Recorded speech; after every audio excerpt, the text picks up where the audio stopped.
امشب در 24 حماس نسخه تعدیل شده پیشنهاد آتش‌بس با اسرائیل را قبول کرد. همزمان با گفتگوی تلفنی بایدن و نتانیاهو، ارتش اسرائیل حمله هوایی به رفح را ساعتی بعد از اعلام دستور تخلیه این شهر آغاز کرده. نمیشه با این دشمن با روی خوش برخورد کرد. تأکید رهبر جمهوری اسلامی برای اعلام براءت زائران ایرانی در مراسم حج امسال. علی خامنه‌ای میگه نمیشه با اسرائیل و آمریکا با ملایمت رفتار کرد.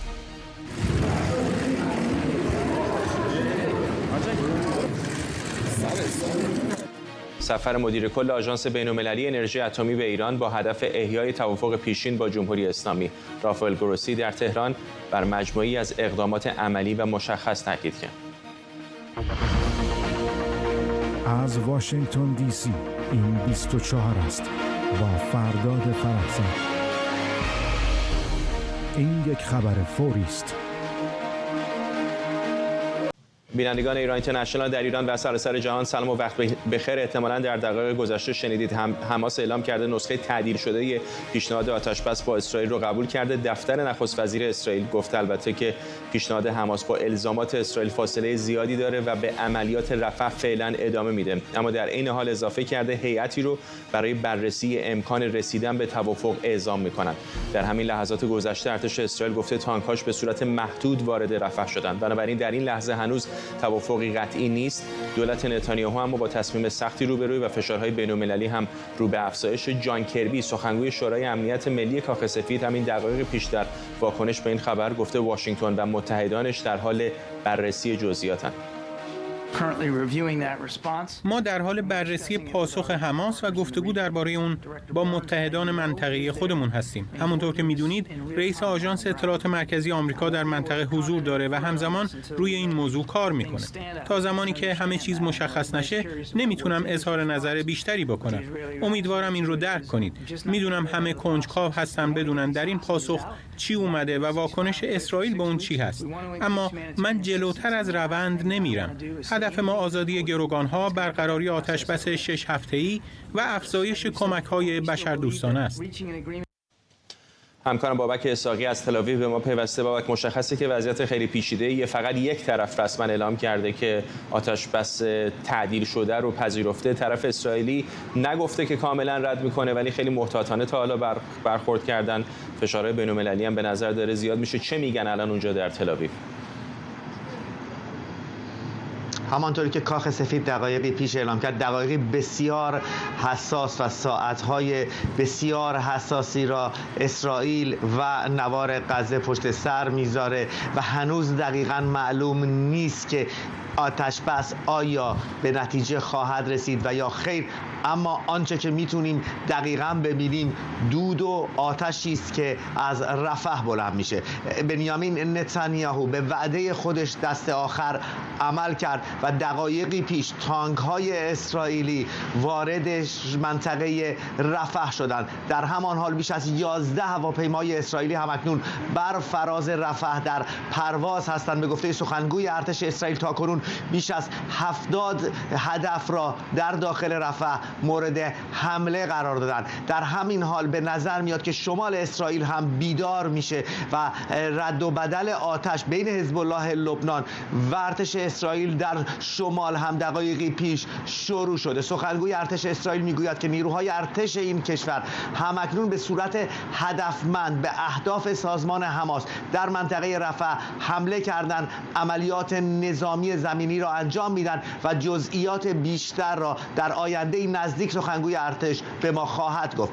اما در رابطه با آتش‌بس، یک منبع حماس میگوید که معامله در 3 مرحله را اونها تایید کردند. مرحله اول که تبادل گروگان‌ها با اسرا هست که 40 روز طول خواهد کشید. پس از اون عقب نشینی ارتش اسرائیل از غزه، بازگشت همه آوارگان به خانه‌های خودشون و در مرحله دوم و سوم تعویض سربازها و پس از اون اجساد و پایان جنگ خواهد بود. آنچه که اسرائیل پیش از این گفته که به هیچ عنوان اون را نخواهد پذیرفت. اما منابعی در حماس به رسانه‌های خارجی گفتند از آمریکا ما ضمانت‌هایی دریافت کردیم که اسرائیل بعد از آتش‌بس جنگ را از سر نخواهد گرفت و ما احتیاجی نداریم که دیگر خود اسرائیل این را بگوید. یک منبع دیگر در حماس اون به آژانس‌های خبری عربی گفته که انتظار میره که هیئتی از حماس در ساعت آینده برای گفتگو در مورد توافق به قاهره پرواز کنه. کاخ سفید میگوید که پاسخ حماس در پایان مذاکرات انجام شده توسط رئیس سیا به دست رسیده و ما اکنون در زمان حساسی هستیم. اما از سوی دیگر منابع اسرائیلی میگویند که حماس در واقع یک نوع پیشنهاد ضعیف شده ای را که اسرائیل اون را تایید کرده بوده قبول کرده و اون آن چیزی نیست که اسرائیل در نظر داشته. نخست وزیر اسرائیل هم میگوید که بیانیه حماس را در حال حاضر زیاد جدی نمیگیرد. در اسرائیل تیم مذاکره کننده پاسخ حماس را دریافت کرده و گفته که عمیقاً اون را خواهد آموخت و پس از آن کاملا واکنش نشان خواهد داد. قطر و مصر یک پیشنهاد جدید اسرائیلی به گفته منابع اسرائیلی ارائه کردند که حماس البته اون را پذیرفته و هدف اونها این هستش که اسرائیل را در گوشه دیوار قرار بدن تا زیر فشارهای ایالات متحده قرار بگیره. اما هگاری سخنگوی ارتش اسرائیل میگوید که در حال حاضر بدون اینکه توجهی به آنچه که در مذاکرات به پیش میرود بیاندازد اهداف نظامی در رفح را مورد اسرائیل مورد حمله قرار میدهد و از افرادی که در مرز بین اسرائیل و رفح هستند که بیش از شاید 100,000 نفر هستند به مواسی و خان یونس بروند در جاهایی که اونجا برای اونها چادرهایی تعیین شده و به گفته هگاری اسرائیل آماده می شود که عملیات خودش را در رفح ادامه دهد. اما جهانیان هم ساکت نشستند. مصر و قطر از این بیانیه حماس استقبال کردند، پشتیبانی کردند. حتی اردوغان رئیس جمهور ترکیه میگوید که آتش بسی را که حماس میپذیرفته ما از اون استقبال میکنیم و امیدواریم که اسرائیل اون را قبول بکنه. او گفت از کشورهای غربی میخواهد که فشار بر اسرائیل را افزایش بدهند. اما خبرنگار کاخ سفید پلیتیکو میگوید که توافقی که حماس با اون موافقت کرده اون توافقی نیست که کاخ سفید و اسرائیل با اون موافقت کردند. در هر صورت کابینه جنگ به اتفاق آرا در حال حاضر تصمیم گرفته که اسرائیل به عملیات در رفح ادامه بده. در عین حال هیئتی را نیز به مصر خواهد فرستاد. باید توجه کنیم که این هیئت نه رئیس موساد هست توش نه رئیس شین بت، تنها یک اعزام هیئت کاری هستش که به مصر خواهد رفت. ممنونم از تو بابک اسحاقی از تل‌آویو. با ما به گمانم همین که هیئتی داره میره نشون میده که اسرائیل حداقل در این لحظه کاملا رد داره نمیکنه احتمال رسیدن به یک توافق رو. تا همین لحظات پیش تصاویر زنده رو اتفاقا از رفح میدیدید در جنوب نوار غزه که دست کم اون بخشی که تصاویر زنده داشت پخش میشد در آرامش نسبی بود. الان هم تصاویر زنده رو میبینید در تل‌آویو و اعتراضات معترضان. مطمئن نیستم که کدام دسته هستند ولی میدونیم که بسیاری از خانواده‌هایی که عزیزانشون در گروگان حماس هستند در روزهای گذشته درخواست رسیدن به یک توافق و آزادی رو داشتن. هرچند الان شرایط بسیار دشواری برای دولت آقای نتانیاهو هست تا چه تصمیمی بگیره و به چه صورتی به پیشنهادی که از طرف حماس بر اساس یک توافق تعدیل شده که توسط قطر و مصر تهیه شده پاسخ بده. تصاویر زنده رو دارید می‌بینید از تل‌آویو در اسرائیل. پیش از اون هم تصاویر زنده رو داشتیم از رفح در جنوب نوار غزه.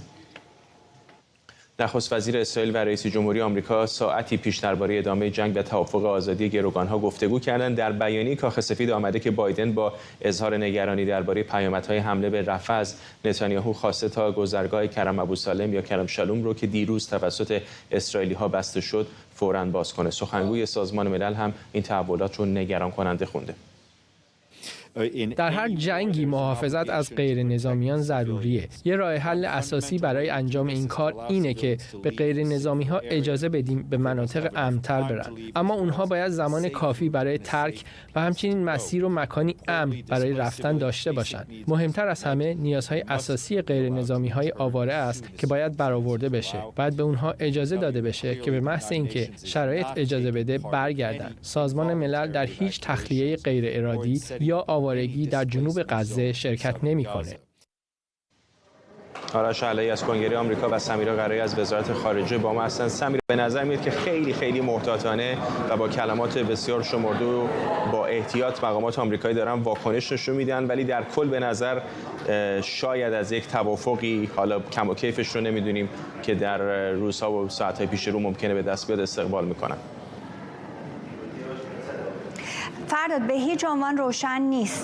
به هر حال ساعات طولانی نمیگذره از انتشار این خبر، از اینکه حماس آمده به اون پیشنهاداتی که 10 روز پیش اسرائیل با میانجیگری قطر و مصر داده بود پاسخ داده، هرچند که بسیاری معتقدن که اصلا یک متن دیگه است یا اون متنی که اسرائیل داده بود رو آنقدر درش پرانتز باز کردن و جمله نوشتن که اون رو بدل به یک متن دیگه کردن. این ساعاتی که آمده و بر اساس اون چه که اینجا در وزارت خارجه اتفاق افتاد در کنفرانس مطبوعاتیش، هیچ گونه ویژگی که مرتبط باشه به این پاسخ توصیف نشد، به این معنا که هر چه خبرنگاران از آقای میلر پرسیدن از سخنگوی وزارت خارجه که چه اتفاقی خواهد افتاد، رفح چه خواهد شد، موضع آمریکا چه هست، او گفت که در این رابطه به هیچ عنوان هیچ گونه صفتی به کار نمیبره که بخواد توصیف بکنه متن حماس رو، چرا که از این طریق خب روشن میشه که موضع ایالات متحده چه هست، همچنان در حال بررسی هستند. این جمله‌ای که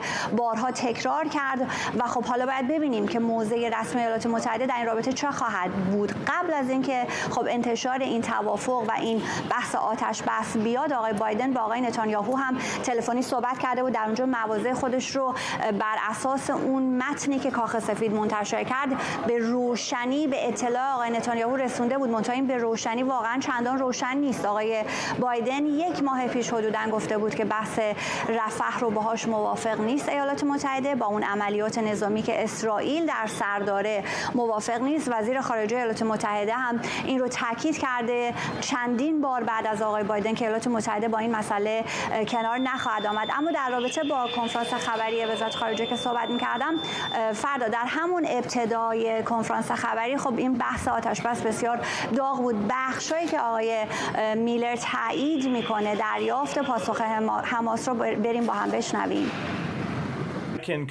من پاسخ حماس رو تایید میکنم. ما در حال بررسی این پاسخ و گفتگو درباره‌اش با شرکامون در منطقه هستیم. همانطور که میدانید ویلیام برنز رئیس CIA در منطقه است و همین الان داره روی این موضوع کار میکنه. آتش بس در منطقه کاملا قابل دستیابی است. رسیدن به توافق بهترین نتیجه ممکنه و ما از تلاش به رسیدن بهش دست نمیکشیم. ما همچنان بر این باوریم که توافق آزادسازی گروگانها به نفع مردم اسرائیل و فلسطینه. آتش بس فوری و اجازه افزایش ورود کمک‌های بشردوستانه چیزیه که ما برای رسیدن بهش تلاش می‌کنیم. فرداد، این حضور آقای برنز در منطقه خودش میتونه نکته جالبی باشه. در گزارش بابک هم آمده بود. به نظر میرسه اونطور که سخنگوی یحیی سینوار از شاخه نظامی حماس گفته، از طریق آقای برنز این تضمین‌ها به حماس داده شده که ایالات متحده حمایت خواهد کرد از آتش بس و اینکه بعد از این آتش بس اگر که اسرائیل باهاش موافقت بکنه، که باز هم بر اساس صحبتایی که بابک میکرد و اونچه که در رسانه‌های اسرائیلی میبینیم چندان میسر ممکنه نباشه موافقت اسرائیل با این آتش بس، آمریکا تضمین خواهد کرد برای حماس که جنگ ادامه پیدا نکنه. اینها حالا اخبار بسیار تازه است که ما داریم. به صحبت آقای بایدن اشاره کردم با آقای نتانیاهو و نکته اینجاست که این بحث کمک‌های بشردوستانه به رفح، چون ایالات متحده بحث مخالفتش با رفح بیشتر بحث انسان دوستانه است و اونطور که در کنفرانس خبری امروز هم مطرح شد و آقای میلر به نکته جالبی اشاره کرد. گفت که ما چندین پیشنهاد رو به اسرائیل دادیم در رابطه با عملیات نظامی در رفح که این عملیات‌های نظامی بسیار محدوده و بسیار نقطه‌ای، یعنی روشن هست که در کجا چه عملیات نظامی انجام بشه و اینگونه نباشه که بخوان حمله انبوه انجام بدن. و خب خود همین اظهار نظر تا حدودی اون موضع ایالات متحده رو که اولویت یکش آتش بس در منطقه است رو زیر سوال میبره. برای همین پیش از این گفتم که موضع آقای بایدن اگرچه میگن که بسیار روشنه و به وضوح گفته، اما حقیقتا روشن نیست. ایالات متحده بحثش در رفح بحث انسان دوستانه است. معتقده که اون گذرگاه کریم شلوم باید باز بشه که آقای میلر گفت نمیدونه که باز شده یا نه، اما اخبار دیگر میگفت که امروز باز شده. ولی اساسا چرا اونجا بسته شد؟ روز یکشنبه حماس از همین رفح به اونجا حمله راکتی کرده بود. 3 یا 4 سرباز اسرائیلی اونجا کشته شدند و بعد از این اتفاق اسرائیل اونجا رو بست. اما اون منطقه بسیار منطقه مهمی هست برای کمک‌های انسان دوستانه و در مجموع در شرایط فعلی و با توجه به اینکه از ایالات متحده ما هنوز یک موضع رسمی یا دادن یک صفت روشن به پیشنهادات حماس رو نمی‌بینیم، باید ببینیم که در ساعات آینده چه اتفاقی میفته. تصاویر زنده هم حین صحبت‌های سمیرا از رفح در جنوب غزه می‌دیدید. بریم به کنگره آمریکا. آرش قانونگذاران چه میگن؟ سناتور بیل هگرتی، سناتور جمهوری خواهی که ما جدیداً اسمشو بیشتر میشنویم از زمانی که زمزمه‌های مبنی بر این که بخواهد در دولت دوم ترامپ یک پست حساس داشته باشد. آقای بیل هگرتی یک توییتی زد از حدوداً 1 ساعت پیش در مورد همون گذرگاه کریم شالوم که بهش سمیرا اشاره کرد و با اشاره به اینکه نیروهای حماس از یک در واقع فرصتی که برای کمک‌های بشردوستانه ایجاد شده است و مردم غزه سوء استفاده می‌کنن برای حمله به نیروهای اسرائیلی و از دولت بایدن خواسته است که به فشار آوردن به اسرائیل برای اینکه بخواد آتش بس برقرار بکند پایان بدهد. سناتور مارکو روبیو، دیگر سناتور جمهوری خواه، ایشون هم اشاره کرد به نقش دولت بایدن در فشار آوردن بیشتر بر دولت اسرائیل و اون رو دیوانه کننده خوند. گفت در حالی که در روزی که امروز روز بزرگداشت هولوکاست است، روزی که میلیون ها یهودی در اروپا بعد از اینکه مشخص شد نیروهای متفقین رفتن به یک کمپ‌های مثل آشویتس، مشخص شد میلیون ها یهودی کشته شدن، امروز روز سالگرد هولوکاست است که 1 دقیقه سکوت هم براش برگزار میکنن در اسرائیل. در همون روز سناتور روبیو گفت دولت بایدن طبق گزارش‌هایی که اومده است بخش‌هایی از کمک بسته دفاعی، بخش‌هایی از اون سلاح‌هایی که اسرائیلی‌ها احتیاج داشتن در به خاطر دفاع از خودشون در برابر جمهوری اسلامی رو نگه داشته است. چگونه می‌شود در روزی که روز بزرگداشت هولوکاست هست کمک‌های نظامی رو متوقف کرد؟ و از اون ورم امروز بخش دیگری ما دیدیم آقای دونالد ترامپ رئیس جمهوری سابق آمریکا در ماراتون دادگاهی که دارد ادامه پیدا می‌کند در دادگاه ایالتی نیویورک روز 12 اومد همون اول کار یک مقاله نشریه پولیتیکو را آورد و نشون داد و گفت به گزارش پولیتیکو یک سری از افرادی که کمک میکنن به کارزار بایدن مثل آقای جورج سوروس حدوداً $1,000,000 خرج کردن در طول چند ماه گذشته برای آموزش افرادی که قرار بوده بروند در دانشگاه‌های آمریکا تظاهرات ضد اسرائیلی به راه بیاندازند. نزدیک $350,000 خرج کرده است آقای جورج سوروس فقط به اینا درس بدهد که چه جوری جلوی پلیس موانع ایجاد کنند. $350,000 خرج کردن برای اینکه به اونها آموزش بدن چگونه در مقابل پلیس بایستند. نزدیک $350,000 خرج کردن برای اینکه آموزش بدن چگونه وقتی دستگیر میشوند به پلیس پاسخ بدن.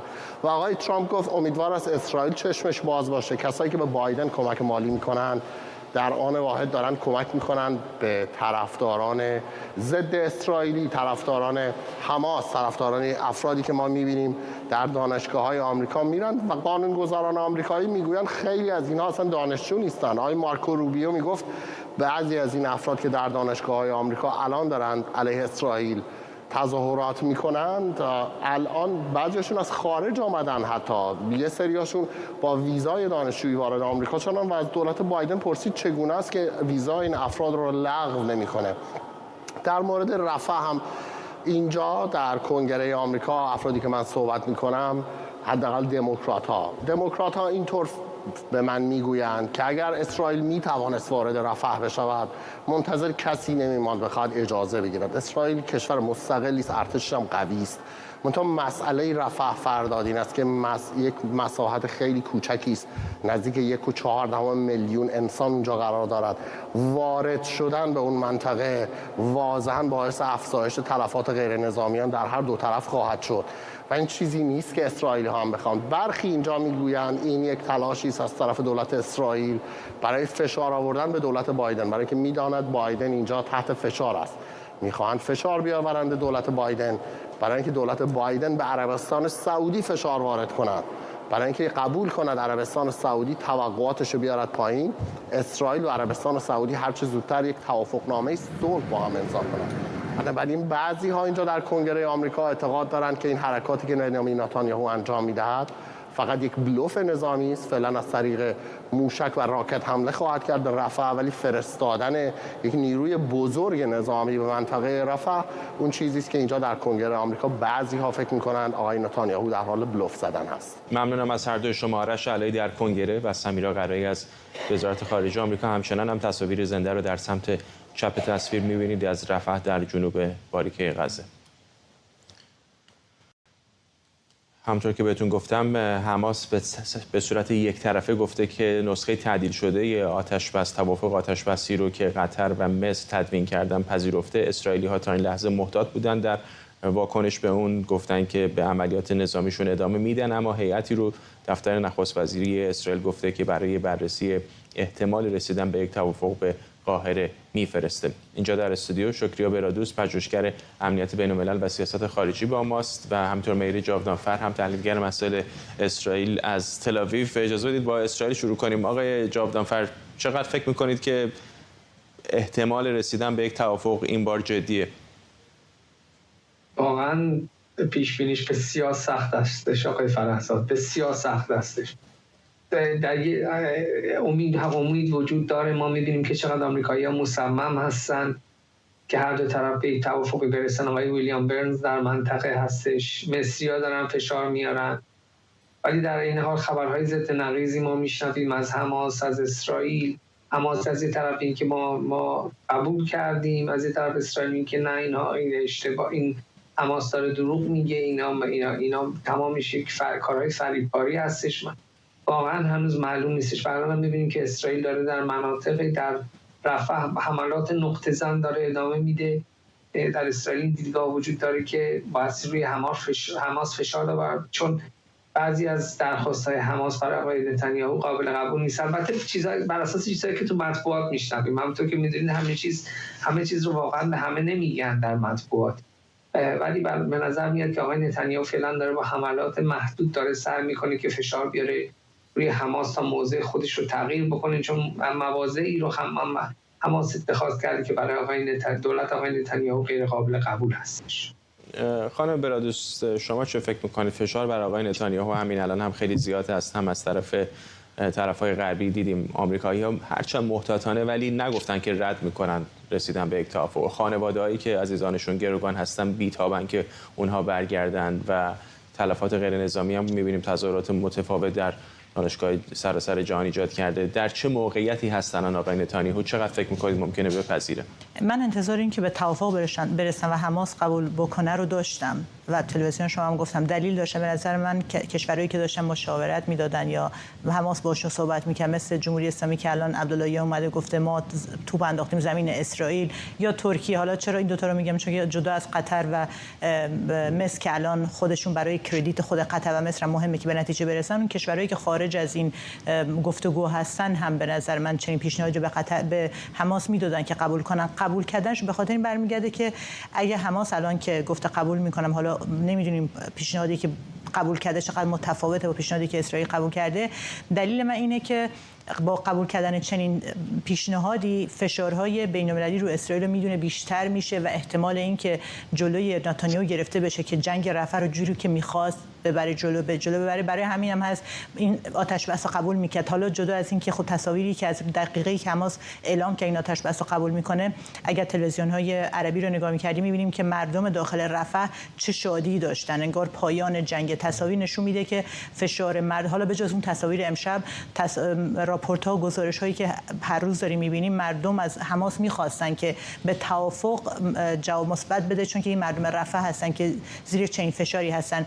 ولی چیزی که اینجا بود مشکل نتانیاهو و مشکلی بود که نمیتونستن راحت به توافق برسن. نتانیاهو از روزی که پیشنهاد فرستاد و اسرائیل اون پیشنهاد به قول بلینکن سخاوتمندانه رو فرستاد، اعلام کرد که جنگ رفح ربطی به این توافق و آزادی گروگان‌ها نداره و این شروع جنگ یا فرستادن به نظر من شروع مرحله جنگ رفح هست.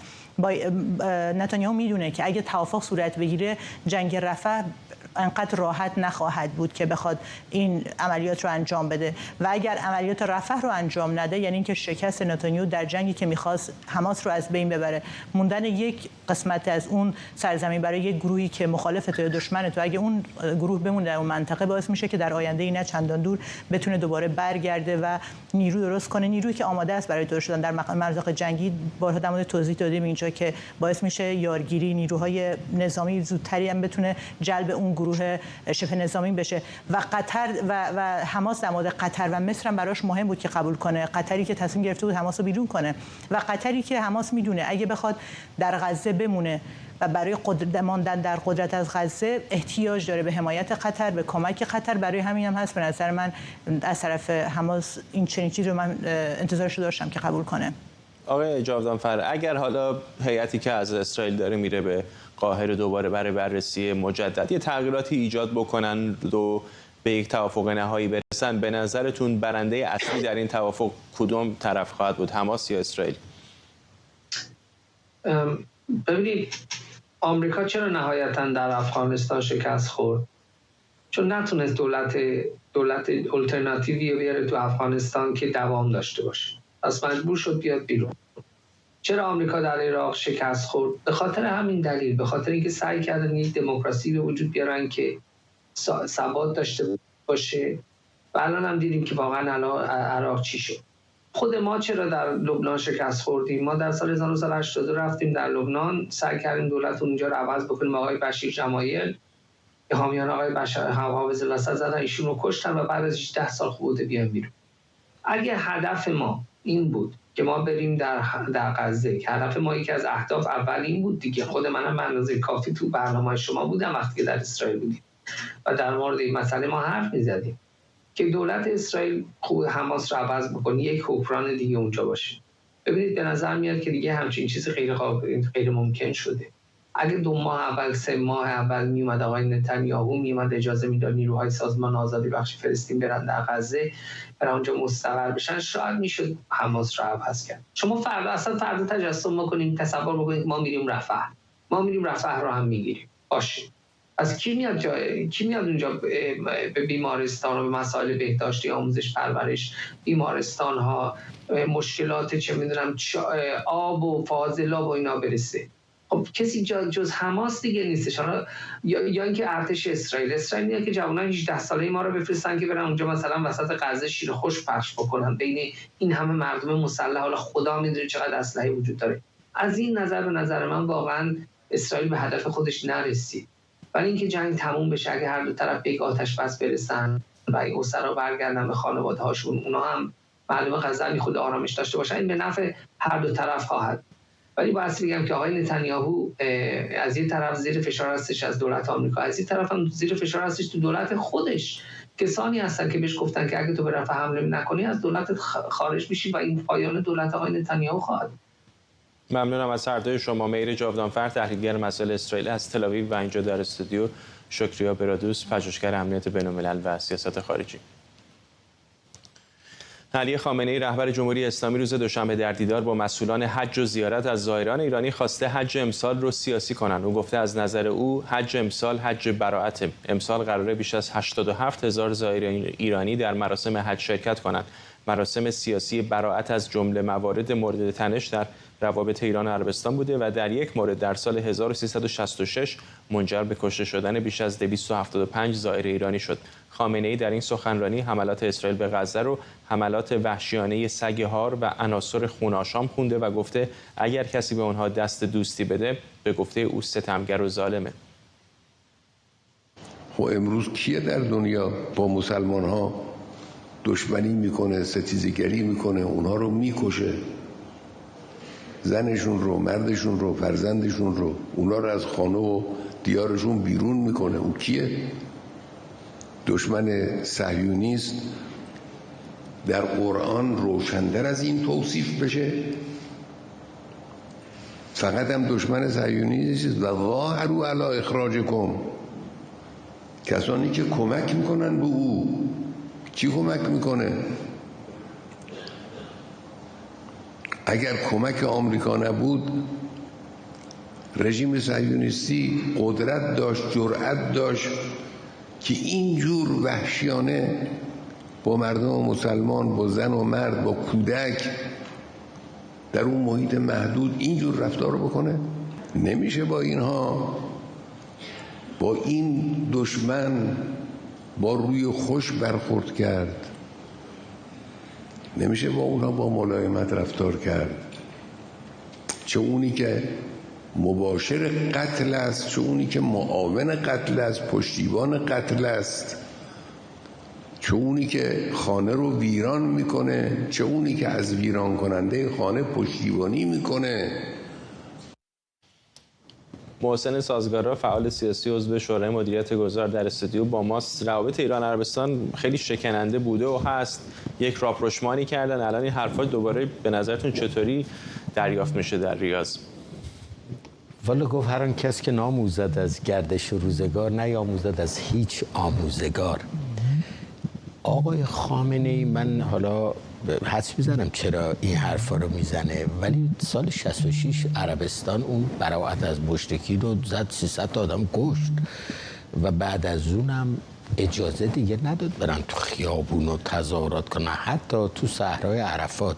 من 2 سفر رفتم مکه تمتع، رفتم مخصوصا دهه 70 هجری شمسی ببینم چه خبره. میگم دیدم آقا اون چادر بعثه رهبری که اون وسط چادر رو، چند تا چادر رو دیواراشو زدن بالا و زیر یه محوطه مثلا به سختی 200 آدم جا میشن، 150 تا 60 اونجا یواشکی نشستن، یکم 4 تا شعار چیز میده اینا میده، همین نیم ساعت مثلا. بیشتر از این هم اصلا نمیذاره عربستان حتی تو بیابونای صحرای عرفات که یه شب حاجی‌ها میمونن بیان شعار بدن، چه برسه مثل اون اوایل توی خونه کعبه توی مکه بیان شعار بدن. ولی الان حرفا رو زده، طبیعتاً بعضی از اون تیپایی که طرفدار حکومت هم میرن یه کاری خواهند کرد دیگه. خب عربستان البته به نظر من باید ببینیم عربستان چیکار میکنه، برای اینکه میدونین کشور دموکراتیک که نیست که در پاش بیفته میبنده به رگبار میزنه، تعارف هم نداره، 300 آدمو کشت. خمینی میگه اگر از آل صدام بگذریم از آل سعود نمیگذریم. البته 2 سال بعد گذاشتن رفتن رفاقت کردن زمان هاشمی. ولی میخوام بگم که ایشون علته که این حرفا رو میزنه. حالا 40 روز بعد صبر کنیم ببینیم عربستان چه واکنش نشون میده، که من خیلی بعید میدونم، برای اینکه اونا اصلا علت نزدیکیشون با ایران هم این است که من با یکی از مسئولینشون شاید 1.5 سال پیش حرف میزدم، میگفت ما میدونیم ایران ما رو یکی از اصلی ترین دشمنانش میدونه، هم تضاد ایدئولوژیکمون رو میدونیم، چون بین وهابیت و شیعه بیشترین اختلاف تو مذاهب اسلامی هست، هم توطئه‌های ایران رو میدونیم. ما فقط میخوایم تنش زدایی کنیم برای اون سند 2030 مون که سرمایه گذاری میاد اونجا و اینا، موشک دوباره نزنن مثلا تو خاک ما، اون آنچنان که با آرامکو زدن. همین بنابراین خیلی بعید میدونم، ولی میگم باید صبر کرد. ولی این که آقا خامنه‌ای چرا این حرفا رو میزنه، من فکر میکنم 2 تا دلیل داره. یکی شیر شده این همین 4 تا شلوغی تو دانشگاه آمریکا و اینا، و بعدم اخباری که من از امریکایی‌ها شنیدم به واسطه نیروی قدس، به واسطه یه سری سازمان‌های اسلامی که ارتباط دارن پولم خرج کردن، هم در اروپا هم در آمریکا. و فکر میکنه این یعنی عشق رهبری دنیای اسلام کشتهش و میتونه بیاد بگه که ما وایسادیم و ما ضد امریکایی هستیم و من انقلابی واقعی من ضد اسرائیلم و افکار عمومی دنیای اسلام رو باز بگیره. اما دومی فکر کنم تا چیز داخلی داره بازم حسب معمول مشکلی که تو نیروهای خودش داره و این زد و خوردی که با اسرائیل داشتن و این محوریتی که شل شده اینجوری باز جسته میخواد بگیره که خلاصه من همون مدل 57 انقلابی چیز هستم و بارها هم گفته و همون ایدئولوژی محو اسرائیل ممکنه به نظرتون جواب بده چون الان احساسات ضد اسرائیلی به خصوص در منطقه زیاده، اگر شروع بکنن یه چیزی در مراسم حج فکر میکنید ممکنه استقبال بشه؟ یعنی مسلمان کشورهای دیگه هم بیان مثلا اونجا شلوغ کن ضد اسرائیل؟ روزش هم نکردن. یعنی اون موقعی که انقلاب اسلامی تازه نفس بود و خمینی بود و نمیدونم چیز بود، اون براءت از مشرکین ایرانی‌ها بودن. 4 تا لبنانی اینا هم گاهی میپیوستن بعد تو خیابون مکه را میرفتن، نه تو زیر چادر مثلا سربسته سعودی. بعید میدونم.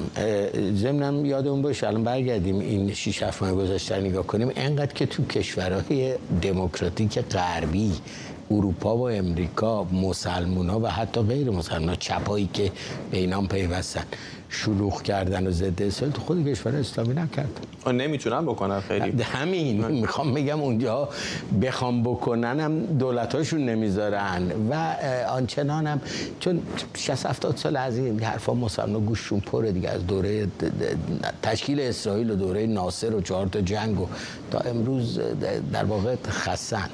ممنونم از شما محسن سازگار، فعال سیاسی و عضو شورای مدیریت گذار. ممنون از دعوت. مدیر کل آژانس بین‌المللی انرژی اتمی در تهران با حسین امیرعبداللهیان وزیر خارجه ایران و معاونش علی باقری گفتگو کرده. رافائل گروسی در حساب کاربریش در شبکه اکس نوشته در این دیدارها مجموعی از اقدامات عملی ملموس رو برای احیای بیانیه مشترک 4 مارس در سال گذشته با هدف بازگرداندن روند اعتمادسازی و افزایش شفافیت پیشنهاد کرده. او پیش از این سفر هشدار داده بود که میزان اورانیوم غنی شده ایران که میتونه در ساخت سلاح هسته‌ای به کار گرفته بشه افزایش پیدا کرده. بهروز بیات مشاور پیشین آژانس بین‌المللی انرژی اتمی از وین با ماست. آقای بیات، بالاخره بعد از کلی حرف و حدیث این سفر انجام شد. چقدر فکر می‌کنید که آقای گروسی توفیق خواهد داشت در رساندن ایران به یک جایی که آژانس رو هم قانع بکنه؟ من خیلی سخت قضاوت کردم روش که جمهوری اسلامی تن بده، اما آقای گروسی در واقع مجبوره، چاره دیگه نداره. در وضعیت کنونی برنامه غنیسازی و طبیعتاً برنامه هستی جمهوری اسلامی آنچنان وضعیت بغرنجی پیدا کرده، از یک طرف دیگه با آنچنان سرعتی داره پیش میره که خب نگرانی‌های زیادی رو برانگیخته. آقای گروسی به عنوان رئیس سازمان ناظر به فعالیت‌های هسته‌ای جهان خب طبیعتاً مسئولیت احساس میکنه. این که گفته که برای بازسازی اون توافقی که حدود 1 سال پیش کردن، این به نظر من بخشی از قضیه است، بخش البته مهمی از قضیه است، اما همه موضوع نیست. به نظر من یک جنبه مهم سفر آقای گروسی اینه که الان این سرنخ ارتباطات که پاره شده بین کشورهای غربی در ارتباط با برجام منظورمه مذاکرات هسته‌ای، اینو به یک ترتیبی اگه بتونه راه بندازه، به نظر من در کنار اون بخش تکنیکیش در ارتباط با محل‌هایی که جمهوری اسلامی مخفی نگه داشته توش فعالیت هسته‌ای کرده و آژانس علاقه دارد که بداند آنجا چه اتفاقی افتاده، فراتر از اون هم جنبه دیپلماتیک هم داره، به این معنی که راه بندازه، باید بتونه راه بندازه. منتها خب همچون گفتم وضعیت واقعا بغرنجه. به عبارت دیگر خیلی کشورها میترسن که جمهوری اسلامی از این فرصت استفاده بکنه برای نظامی کردن برنامه هسته‌ای است. من برای عقیده‌ام به این سرعتی که گاهی گفته میشه نمیتونه صورت بگیره، اما در هر حال این نگرانی هست که راه کره شمالی رو مثلا در پیش بگیره. البته برای این کار باید از NPT بره بیرون و امثال اینجور چیزها. در حال این وضعیت بغرنج ایجاب میکنه که آقای گروسی این سفرش رو بکنه. خبرم قطعا دارید که پیشنهاد این سفر آقای گروسی 3-4 ماه پیش کرد که اون موقع بهش نگفتن، ولی الان دادن، احتمالاً به خاطر کنفرانسی هم که در اصفهان هست که ارزش کنفرانسشون هم بالا ببرن. این زمان هم شاید از اون لحاظ برای جمهوری اسلامی اندکی هم اهمیت داشته باشه. در هر حال وضعیت بغرنج برنامه هسته‌ای، برجام اصلا معلوم نیست تکلیف چی بشه. پایان کل ماجرا میتونه یه جنگ باشه و آقای گروسی این مسئولیت رو داره در با نظارتش و داشتن کنترل روی برنامه هسته‌ای جمهوری اسلامی از بروز یک جنگ جلوگیری بکنند. چرا اصلا جمهوری اسلامی الان که در افق رسیدن به یک توافق دست کم به صورت فوری دیده نمیشه، باید امتیازی به آژانس بده؟ چه فشار سیاسی روش هست که نیاز به چنین کاری ببینه؟ فشار سیاسی اگر که جمهوری اسلامی این فشار رو به این معنی حس بکنه، خب مدت هاست روشه. فشار تحریم ها، وضعیت اقتصادی بسیار ناگوار، اصولا اینکه جمهوری اسلامی انگیزه برجام داشت، این که دوباره شروع کرد وارد مذاکرات برجامی شدن و نزدیک بود به توافق برسن، این که دوباره بیرون رو و یه مدتی با علاقه خیلی شدید میخواست هر جوری شده برگرده جمهوری اسلامی برای کسب مشروعیت جهانی. اینا همه انگیزه هایی میتونن باشن که اگر معقول فکر کنی برای جمهوری اسلامی که حاضر باشه امتیازاتی بده. در واقع امتیازی هم به آژانس نمیده. آژانس نگران این است. شاید سر این موضوع بگیم جمهوری اسلامی از آنجا که رفته روی خط تهدید، آژانس میخواهد بداند که در اون 2 یا 3 محلی که قبلا فعالیت‌هایی شده آیا اقداماتی در جهت ساختن خود بمب صورت گرفته یا نه. نشانه هایی هست که بر این دلالت دارند. آژانس میخواهد بداند که تا چه حد برنامه هسته‌ای ایران الان اجالتا فقط مربوط به داشتن مواد غنی شده است و تا چه حد فعالیت داشته در جهت ساختن بمب، چاشنی‌های بمب، وسیله انتقال بمب و از این لحاظ خب میخواد اینم دریابد. این اطلاعی که آژانس میخواد بگیرد. آیا امتیازیه نمیدانم، ولی جمهوری اسلامی متعهد در واقع طبق با برجام هم این ربطی نداره، با موافقتنامه پادمانی با NPT ارتباط داره که جمهوری اسلامی موظف است با آژانس این اطلاعات را بدهد. ممنونم از شما. بهروز بیات، مشاور پیشین آژانس بین‌المللی انرژی اتمی از وین اتریش. باش میکنیم. این یک خبر فوری است.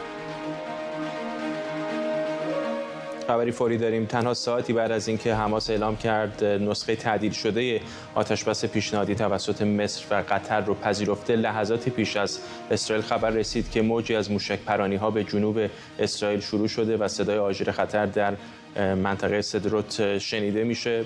گفته شده که این موشک‌ها از شمال غزه به جنوب اسرائیل پرتاب شدن، جایی که اسرائیل در روزها و هفته‌های گذشته کنترل نسبی داشته و این میتونه دوباره نشانه دیگری از شکننده بودن توافق احتمالی بین اسرائیل و حماس باشه. همونطور که بهتون گفتم لحظاتی پیش موجی از موشک‌ها از شمال غزه راهی سدروت در جنوب اسرائیل شده. صدای آژیر خطر در این منطقه به صدا در اومده. کمی پیشتر هم خبرگزاری رویترز به نقل از یک مقام آمریکایی که نامی از اون نبرده گفته که به نظر نمیرسه که دولت آقای نتانیاهو به صورت جدی به دنبال پذیرفتن این توافق پیشنهادی باشه که فعلا از طرف حماس فقط پذیرفته شده، در حالی که لحظاتی پیش دیدید که در رفح در جنوب اسرائیل، در جنوب نوار غزه آرامش نسبی برقرار بود و حتی ساعتی قبل از اون بسیاری از مردم ابراز شادی می‌کردن از یک توافق احتمالی. حالا دوباره راکت پرانی از سمت غزه شروع شد. گروه عدالت برای ایرانیان با همراهی انجمن پرواز و دیگر نهادهای مدنی و فعالین مستقل و همینطور بازماندگان جنایت جمهوری اسلامی امروز و فردا نزدیک به 40 نشست با نمایندگان پارلمان و سناتورهای دولت کانادا برگزار می‌کنند. این جلسات که به صورت حضوری و مجازی برگزار میشن با هدف تاکید بر خواسته‌های ایرانیان برنامه‌ریزی شده. همکارم مهسا مرتضوی از پارلمان کانادا در اتاوا با ماست تا جزئیات بیشتری به ما بده. مهسا. فردا سلام به تو و همراهان برنامه 24. همونطور که گفتی از اتاوا با شما همراه شدم، جایی که تا به حال میزبان چند جلسه مستقل بوده با افرادی از همونطور که گفتی کالکتیو عدالت برای ایرانیان، همچنین افرادی از انجمن دادخواهی پرواز PS 752، فعالان مستقل که به این جمع پیوستن و همچنین خانواده های قربانیان جنایت 45 ساله جمهوری اسلامی، کسانی که سعی میکنن بازتابی باشن بر خواسته های ایرانی کانادایی ها و همچنین ایرانیان در سراسر جهان. در این خواسته ها که به صورت لیست من اونها رو مطرح میکنم، نکته‌های مشترکی هستش که مخصوصا در 1.5 سال گذشته بارها اونها رو شنیدیم، از جمله قرار گرفتن سپاه پاسداران در لیست گروه‌های تروریستی با اشاره به سرنگونی پرواز PS 752 که از مابین مسافران 138 نفرشون به مقصد کانادا پرواز کرده بودن و 55 کانادایی هم در میان کسانی بودن که جان خودشون رو از دست دادن. همچنین پیگیری پرونده‌های قانونی پرواز PS 752 از جمله پرونده‌ای که در دیوان بین‌المللی دادگستری در لاهه داره و همچنین پرونده‌ای که در سازمان هوانوردی بین‌المللی غیر نظامی داره. به علاوه اون درخواست تشکیل یک پرونده جنایی توسط پلیس RCMP است، درخواستی که بارها تکرار شده از ابتدایی ترین روزهای سرنگونی پرواز PS 752. درخواست دیگه حمایت از کمیته تشکیل شده حقیقتیاب سازمان ملل هست در مورد امور ایران و اینکه بتونن کمک بکنن تا پناهندگان به کانادا بیان، کشوری که میتونه از اونها حمایت بکنه تحت قوانین حقوق بشری و به اونها امکان زندگی مجددی رو بده. در کنار اون همچنین تحریم کارمندان دادگاه انقلاب و همچنین قضات و دادستان‌های این مرکز هست که با صدور احکام شدیدی مثل حکم اعدام دارن سرکوب رو تشدید میکنن در ایران و تأکیدی هم هست بر وضعیت توماج صالحی. درخواست آخر قرار گرفتن نام جمهوری اسلامی در میان کشورهایی هست که ممکنه دخالت خارجی در کانادا داشته باشن، با توجه به اینکه تا به حال کشورهای چین، روسیه و هند در لیست این کشورها قرار گرفتن. این کمیسیون اختیار تام داره تا بتونه جمهوری اسلامی رو هم به این کشورها اضافه بکنه، کاری که تا به حال نکرده، اما سازمان‌هایی مثل در واقع همین سازمان عدالت برای ایرانیان میتونن این کار رو بکنن. در کنار من کاوه شهروز هست.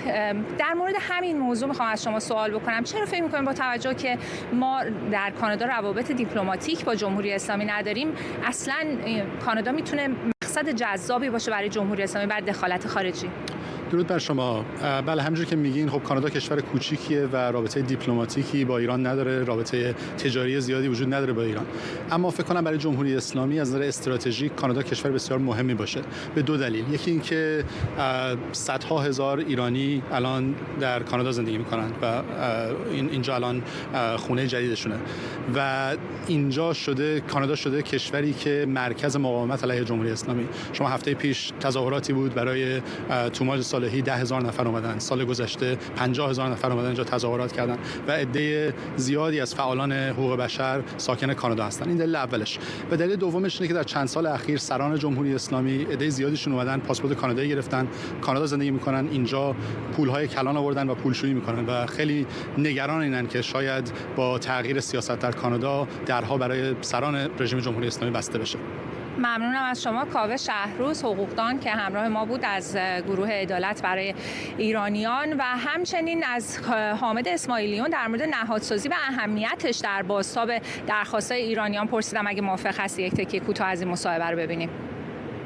ببینید تجربه که ما در واقع طی کردیم در 4-5 سال گذشته اینطور بوده که با دولت‌های دموکراتیک دست کم وقتی که شما صحبت می‌کنی نهاد رو جدی می‌گیرن، افراد فعالیت‌های زیادی می‌کنن به صورت شخصی و انفرادی این کارها رو می‌کنن، ولی وقتی که شما یک نهاد ثبت بکنی به صورت قانونی به رسمیت شناخته بشی، معمولاً در دولت‌های دموکراتیک در کشورهای آزاد کسی در همه اینو به رسمیت میشناسن.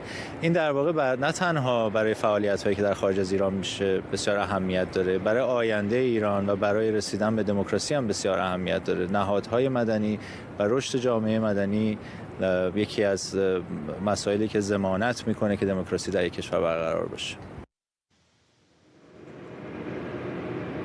همونطور که حامد اسماعیلیون هم در صحبت‌های خودش اشاره کرد، نهادسازی میتونه تاثیرگذار باشه در بازتاب درخواست‌های ایرانیان، از جمله همین گروه عدالت برای ایرانیان که این دومین سال هست در 10 ماه گذشته، یعنی بار قبل سپتامبر سال پیش بود که همین اقدام رو انجام دادن. سال گذشته در 30 نشست، امسال در 40 نشست و حالا این نشست‌ها در سطح وزرا و سناتورها و نمایندگان پارلمان برگزار میشه. به نظر میاد که تاثیرگذار بوده. سال قبل به همین دلیل هم تکرار شده و گروه متکثری از فعالان رو در بر گرفته. فعالان حقوق بشر که به صورت مستقل هم به این گروه پیوستن میتونن بازتاب صدای گروه‌های مختلفی باشن که برای دریافت حقوق اولیه خودشون و برای رسوندن صدای مردم ایران دارن تلاش میکنن در کانادا. فرداد. ممنونم از تو. همکارم مهسا مرتضوی از پارلمان کانادا در اتاوا. دیمیتری مدویدف معاون شورای امنیت روسیه گفته اعزام نیروهای غربی به اوکراین رو با حمله اتمی به واشنگتن، پاریس و لندن پاسخ میده. پیشتر روسیه اعلام کرد رزمایش‌هایی رو برای شبیه‌سازی استفاده از سلاح‌های هسته‌ای تاکتیکی در میدان نبرد برگزار می‌کنه. وزارت دفاع روسیه در بیانیه گفته این رزمایش‌ها به دستور ولادیمیر پوتین و در پاسخ به تهدیدات برخی مقامات غربی علیه فدراسیون روسیه است. فرزین ندیمی، تحلیلگر امور دفاعی امنیتی در مؤسسه واشنگتن از همین شهر، با مساق ندیمی بعضی چیزا یعنی پذیرفته شده بود که حتی باهاش شوخی هم نمیشه کرد، از جمله تهدیدات هسته‌ای این چنینی، ولی می‌بینیم که از زمزمه به بیانات خیلی عیان تبدیل داره میشه در حرفای مقامات روس. بله، از زمان شروع جنگ اوکراین چندین بار مقامات روسیه به ویژه آقای پوتین و همینطور دیمیتری مدودوف تهدید کردن که ممکنه روسیه از سلاح‌های هسته‌ای تاکتیکی استفاده بکنه و البته خب بیشتر این جنبه تهدید داره و فکر می‌کنم خود روسا هم به خوبی میدونن که وزن استفاده از سلاح هسته‌ای در معادلات جهانی چقدر زیاد هست، ولی تاکید روسیه بر سلاح‌های هسته‌ای تاکتیکی با توجه به تفاوت‌هایی که این نوع سلاح‌ها با انواع استراتژیک سلاح‌های هسته‌ای دارن، یعنی اون قدرت انفجاری بسیار پایین‌تر اون و همینطور کاربرد خاص اونها در مصارف تاکتیکی، همونطور که از اسمش برمیاد در صحنه نبرد، شاید به نوعی این پیام روسیه بخواد به غرب بده که در پاسخ به اقدامات تحریک‌آمیز اونطور که روسیه فکر میکنه کشورهای عضو ناتو، روسیه ممکنه که استفاده از این سلاح‌ها رو در نظر بگیره در چارچوب جنگ اوکراین.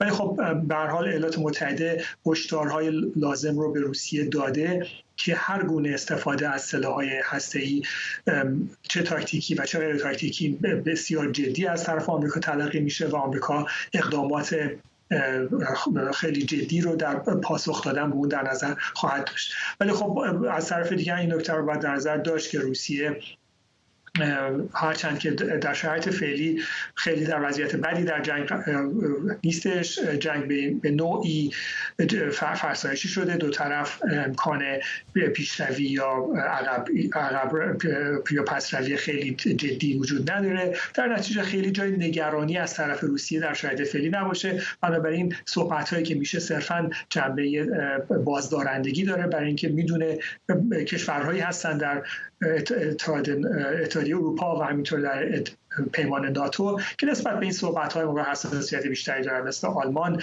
و میتونه جنبه بازدارندگی داشته باشه تا اقداماتی از جمله کمک‌های نظامی عمده غرب به اوکراین با تأخیر انجام بشه یا انجام نشه. اگر یادتون باشه سال پیش هم همین بحثا زمانی پیش اومد که بریتانیا صحبت از تحویل گلوله‌های اورانیوم ضعیف شده رو به اوکراین داده بود، قولش رو داده بود و همون زمان مدودف هم همین صحبت رو تکرار کرد خاطر اینکه جلوی این تحویل این سلاح‌ها رو بگیره. در مورد ارسال موشک‌های دوربرد هم همینطور و به نظر میرسه که این مقداری اون جنبه بازدارندگیش برای غرب به ویژه برای اوکراین خیلی کاهش پیدا کرده، ولی به هر حال بحث سلاح‌های هسته‌ای همونطور که گفتین همیشه یک بحث جدی هستش و روسیه اینو خوب میدونه و هر از چنگایی سعی میکنه از این کارت خودش استفاده.